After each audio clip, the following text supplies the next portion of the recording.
अस्सलामुअलैकुम वरहमतुल्लाहि वबरकातुहू। जनाब बाबूभाई सोपारीवाला गर्ल्स प्राइमरी स्कूल, धोरण 7, विषय विज्ञान, प्रकरण 11 प्राणीओ अने वनस्पतिओमां वहन, जेमां आपणे आगळ थोड़ीक चर्चा करी चूक्या छे। आजे आपणे थोड़ुंक आगळ अभ्यास करीए तो चालो पहेला आपणे जोईशुं अहींया हृदय। तमने सवाल थशे हृदय जे छे ते क्यां आवेलुं हशे, शुं छे, बराबर। तो हृदय ए सतत धबकतुं अने पंप तरीके कार्य करतुं अंग छे जे रुधिर अने तेमां रहेला द्रव्योनुं वहन करे छे। विद्यार्थिनीओ तमे विचारो के एक पंप जे छे ते वर्षों सुधी अटक्या विना कार्य करे छे, ते शक्य छे? ते तद्दन अशक्य छे, बराबर ने। छतां पण आपणुं हृदय जे छे ते अटक्या विना पंप तरीकेनुं कार्य करे छे। तो चालो हवे आपणे हृदय विषे अभ्यास करीए। हृदय ए सतत धबकतुं अने पंप तरीकेनुं कार्य करतुं अंग छे जे वर्षों सुधी अटक्या विना कार्य करे छे, बराबर। हृदय ए उरस गुहामां आवेलुं नीचेनी बाजुएथी थोड़ुं डाबी बाजुए नमेलुं होय छे। हृदय ए उरस गुहामां आवेलुं नीचेनी बाजुएथी थोड़ुं डाबी बाजुए नमेलुं होय छे। हृदय सामान्यपणे हाथनी मुठ्ठी जेवडुं कद धरावे छे।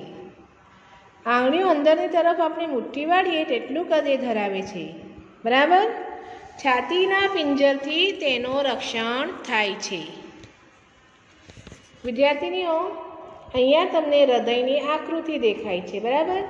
आ हृदय जे छे तेमां 4 खंडो होय छे। आ 1 2 3 अने 4, बराबर। उपरना जे खंड छे तेने कर्णको, डाबू कर्णक अने जमणुं कर्णक, बराबर। उपरना खंडोने शुं कहेवाय छे? कर्णको। ज्यारे नीचेना जे खंडो छे तेने श्रेपको कहेवाय छे। जमणुं श्रेपक अने डाबू श्रेपक, बराबर।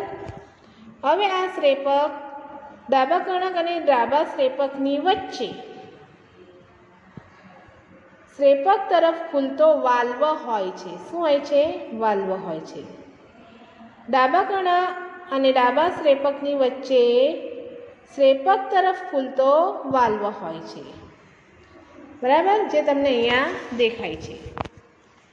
हवे जोईए आपणे जे ऑक्सिजन युक्त अने कार्बन डाइऑक्साइड युक्त रुधिर भेगुं थाय तो आ केवी रीते तमने एवुं थशे के केवी रीते भेगुं थाय तो शुं थाय, बराबर।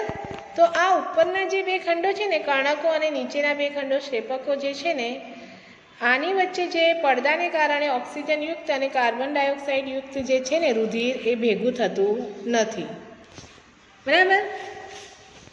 एटले के शरीरना विविध भागोमांथी कार्बन डाइऑक्साइड युक्त रुधिर एटले के केवुं हशे? अशुद्ध रुधिर जे छे ते 2 महाशिराओ तमने अहींया देखाय छे, महाशिराओ, बराबर, ते मार्फते जमणा कर्णकमां आवे छे।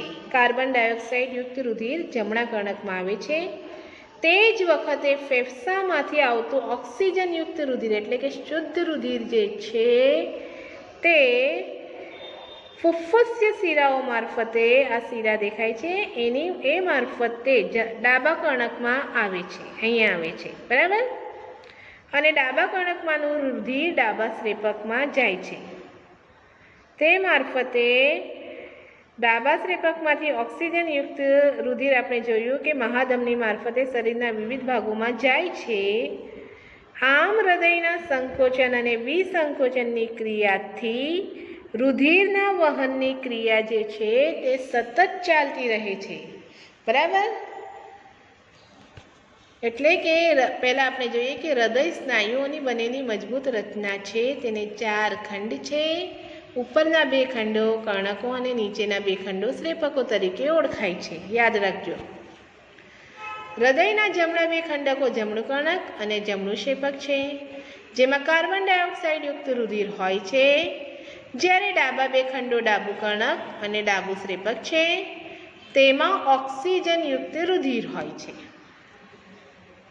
હવે આપણે જોઈએ હૃદયના ધબકારા, હાર્ટબીટ જેને આપણે કહી શકીએ. તો એમાં જોઈએ કે હૃદયના ખંડોની દિવાલે સ્નાયુઓની બનેલી છે.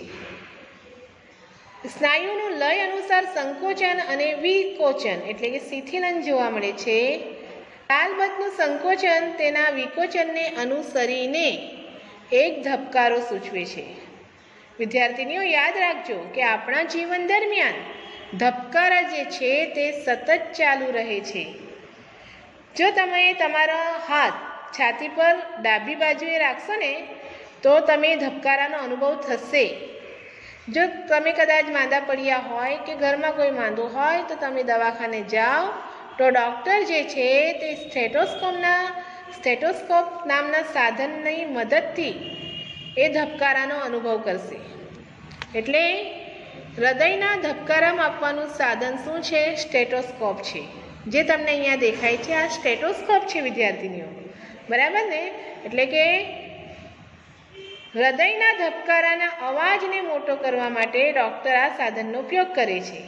જેમાં એક ચેસ્ટ પીસ અહીંયા દેખાય છે, બરાબર, જે સંવેદનશીલ પડદો, બે ઇયરપીસ એટલે કે આ ઇયરપીસ છે કાનમાં ભરાવા માટેની, અને આ એક નળી ધરાવે છે જે જોડાણ કરે છે, બરાબર, એ જોડાણ તરીકેનું કાર્ય કરે છે.